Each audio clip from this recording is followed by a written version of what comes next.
Hello guys, તો good morning, જય માતાજી, જય શ્રી કૃષ્ણ. આજની સવાર આપણે પડી ગઈ છે 8:30 વાગે અને હવે આજે આપણે વરસાદની આગાહી છે એટલે આજે પણ આપણે રજા આવી ગઈ છે.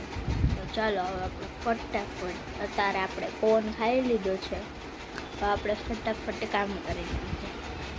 તો જો આપણે ફાઇનલી કચરા પોતા ને બધું કરી નાખ્યું છે અને અહીંયા મમ્મી છાશ કરે છે. આપણે ફાઇનલ જમવા બેસી ગયા છીએ. આજે છે જમવામાં ચાપડી, કાંદા, શાક અને છાશ. તો ચાલો બધા જમી લઈએ. તો મમ્મીએ ટ્રફો પી લીધો છે અને આપણે પી છે ટ્રફો. તો ચાલો હવે આપણે પી લઈએ. ગાઈસ, જો મમ્મી ઓળવી રહ્યા છે માથું અને આપણે પીએ છીએ શેક. તો ચાલો જો આપણે પી લઈએ શેક. તેલ નાખવું હોય તો આવી જાવ. માથામાં તેલ નાખવું હોય તો આવી જાવ, જેમ મમ્મીએ કીધું એમ. જો આપણે ફાઇનલી એક રીલ શૂટ થઈ ગઈ, બરાબર ને મમ્મી? આજે રજા હતી તો મમ્મી કે હાલો શૂટ કરી લે, પછી ક્યારેય ટાઈમ નહીં મળે એટલે અને અબમાંથી કપડાં કાઢે છે ને અહીંયા સુકવે છે.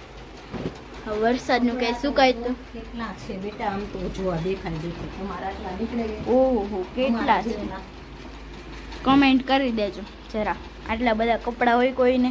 હજી અહીં સુકાય છે આટલા ને આટલા. આમ જો મમ્મી આપને કહી દીધું છે ઉપર કપડાં સુકવવા. હવે આખો ટબ ભરી દીધો કપડાનો. ચાલો હવે આપણે સુકાઈ આવી. તો જો હવે આપણે માસીના ઘરે આવી ગયા હતા અને આ પાણીપુરી કરી લીધી છે. વૈભવે હાઈ કહી દે. વૈભવે ન્યુ છત્રી લીધી છે. તો ગાઈસ, તો જો આજે જમવામાં છે ઘીસોડાનું શાક, ઓળો, ખીચડી, ભાખરી અને રોટલી, છાશ, મરચું. હાલ હાઈ કહી દે.